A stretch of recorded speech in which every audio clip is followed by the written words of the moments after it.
Hi, I'm Craig with ApplianceVideo.com. Today, we'll be taking a look at the light socket on this GE electric oven.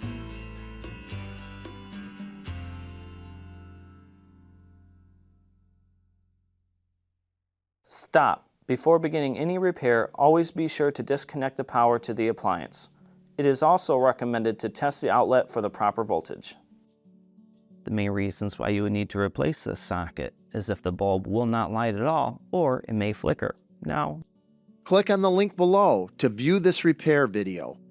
ApplianceVideo.com guides you step by step, giving you the confidence to avoid recalls and callbacks, also saving time on repairs.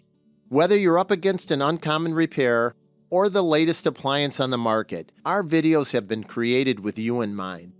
Our growing library of videos have been produced using our factory-certified technicians who have extensive infield experience over the past 30 years.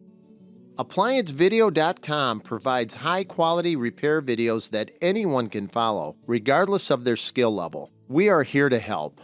Click on the link below to view this repair video and let us help you do it right the first time.